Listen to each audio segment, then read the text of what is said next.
Our next island is Crete, the largest and most populous of the Greek islands. As we approach Heraclon, the largest city in Crete, we fly over a rugged landscape and the blue Mediterranean. We land at Karansakis Airport, named for the author of Zorba the Greek. We head directly to Ano Asites, a village that dates back to 1393. It's lunchtime and the lamb is almost ready.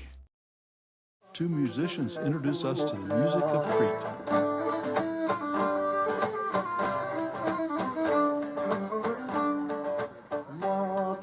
The table is loaded with traditional meze, or small dish appetizers.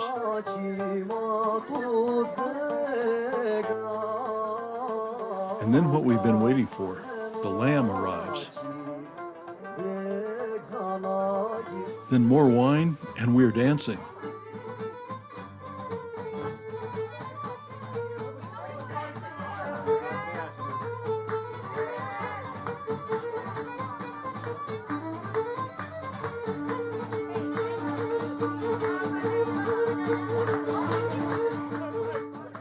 We walk off the big lunch with a stroll through the picturesque village. The village was destroyed by an earthquake in 1857, but still looks centuries old.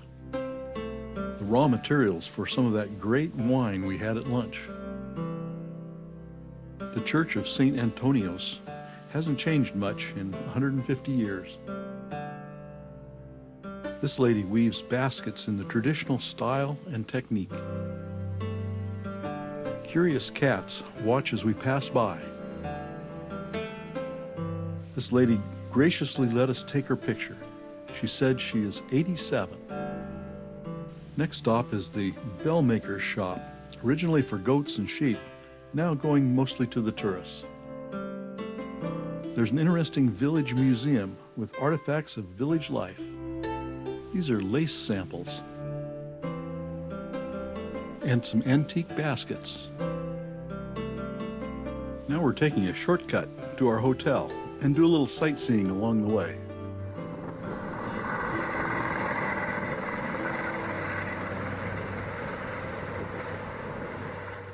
We fly over lots of olive groves.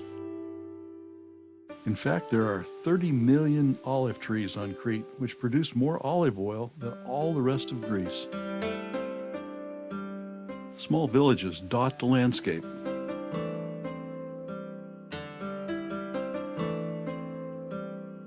We're almost there. This is the Gulf of Alunda.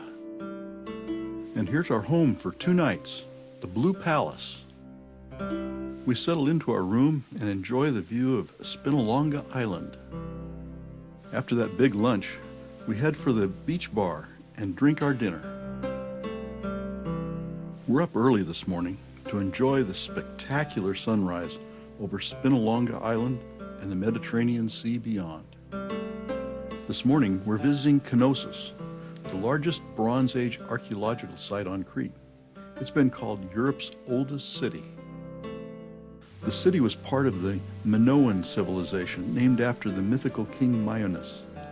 At its peak, its population was estimated at 100,000 people, around 1700 BCE. The Palace of Knossos covers 5 acres and had 1,300 rooms. We enter the site along a processional path. But we're not alone. This is a popular cruise ship excursion, and it's crowded today. Part of Knossos' popularity is the restoration that was done at the site. Whole sections have been constructed based on controversial extrapolations of the archaeological findings, but with reinforced concrete replacing the original massive cypress beams and columns.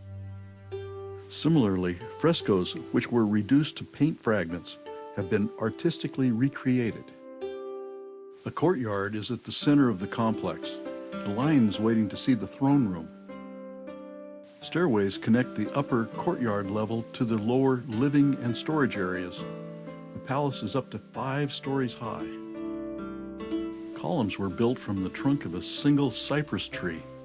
They're smaller at the bottom because the trunks were inverted to keep the trunk from sprouting once in place.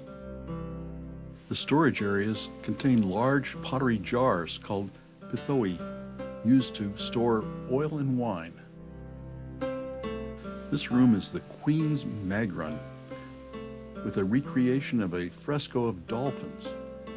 More importantly, the Ana room contains the first known water-flushing latrine and a bathtub, all over 3,700 years old. This is the throne room. There's been a lot of debate on whether it was used for religious or political purposes. This reception courtyard is thought to have been used by the royal family to entertain guests.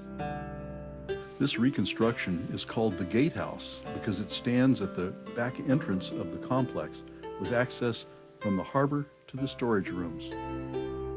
After lunch, a traditional fishing boat, a cuisine, is taking us to Spinalonga Island, the narrow island that guards the Gulf of Ilunda.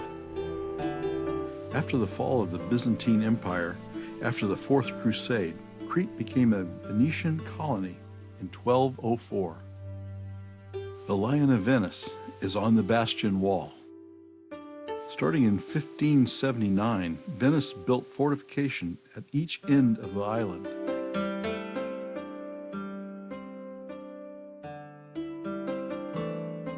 In 1584, the hilltop fortification was built to counter attacks from the neighboring hills. Spinalonga fell to the Ottomans in 1715 as the last Venetian presence in Crete. Under the Ottomans, the Venetian barracks were allowed to decay. The independent Cretan Republic was established in 1898. In 1903, the island became a leper colony, and the best preserved buildings date to that period. This is the lepers' entrance, where the new residents first landed. It was known as Dante's Gate. There are two churches and a small cemetery that served the needs of the colony, which closed in 1957. Today, the island is a popular tourist destination with interesting history and great views. Dinner tonight is in the village of Plaka, just down the beach from the hotel. We start out with a cocktail cruise around the Gulf on a cuisine. Musicians meet us at the dock and lead us to dinner.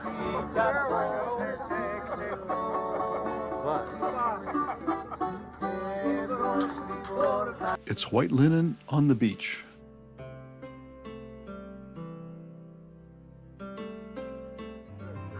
Our musicians continue to serenade us while we enjoy the cuisine of Crete.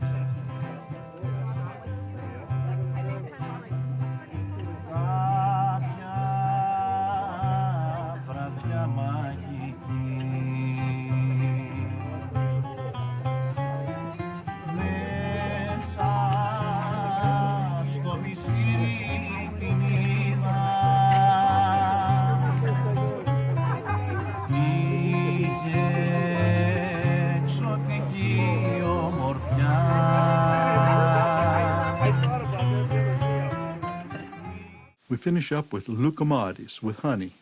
Think donut holes.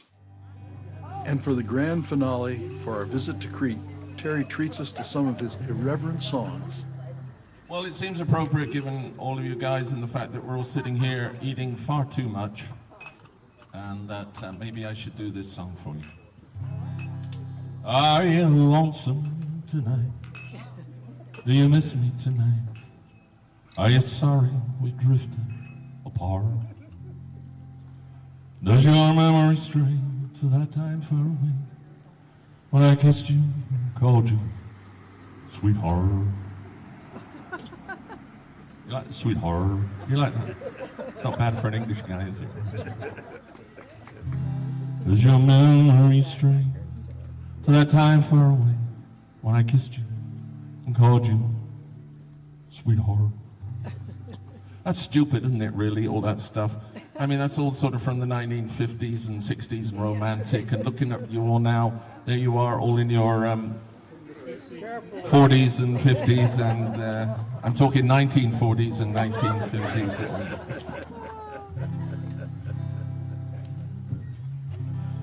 Are you lonesome tonight? Does your belly feel tight? Have you taken your Rennies and Tums?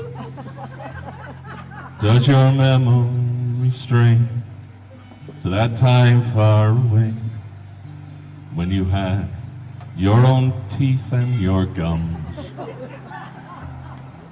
Is your hairline receding? Your eyes growing dim? Hysterectomy for her, and it's prostate for him. Does your back give you pain? Do your knees predict rain? Tell me, dear, are you lonesome tonight? In the morning, we're up early again to catch the spectacular sunrise and to pack up. It's time for our next destination.